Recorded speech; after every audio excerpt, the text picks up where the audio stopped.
Friends, ઓમ sign ડ્રેસીસમાં 3XL ની સાઇઝની બહેનો માટે પ્રીમિયમ ક્વોલિટીમાં હેવી ટી શર્ટો આવી ગઈ છે, જેમાં રામા કલર છે. 12 કલર આવ્યા છે બહેનો. કલર બધા બહુ જ મસ્ત છે. બહાર ફરવા જાવ તો પણ પહેરી શકાય એ રીતના કલરો છે બધા. આ ત્રીજો કલર છે, એનો કલર બધા બહુ જ મસ્ત છે, જે તમારે ટ્રેક ટ્રાઉઝર ઉપર પહેરી શકાય એ રીતના કલરો છે. સમરમાં પણ પહેરી શકાય એ રીતના કલરો છે. ટી શર્ટો બહુ જ મસ્ત આવી છે. ફેબ્રિક પણ સારું એવું છે. સ્ટ્રેચેબલ ફેબ્રિક છે બેનો. ફેબ્રિક બહુ જ મસ્ત છે.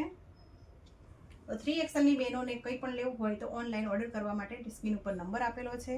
સ્ક્રીનશોટ પાડી અને મોકલી આપજો. ટી શર્ટનું કલેક્શન બહુ જ સરસ આવી ગયું છે. આ રામા કલર છે. રામા કલર પણ બહુ જ મસ્ત બનાવેલો છે બેનો. કલર બધા બહુ જ સરસ છે બેનો. 12 કલર છે. 12 બહુ જ સરસ આપેલા છે. આ પર્પલ કલર છે. આ કલર બી સારો જ છે. અને બ્લેક કલર તો બહુ જ મસ્ત છે. તો આ ટી શર્ટો માટે સ્ક્રીન ઉપર નંબર આપેલો છે ઓનલાઈન ઓર્ડર કરવા માટે. આ રીલ્સને લાઈક કરો, શેર કરો, ફોલો કરો.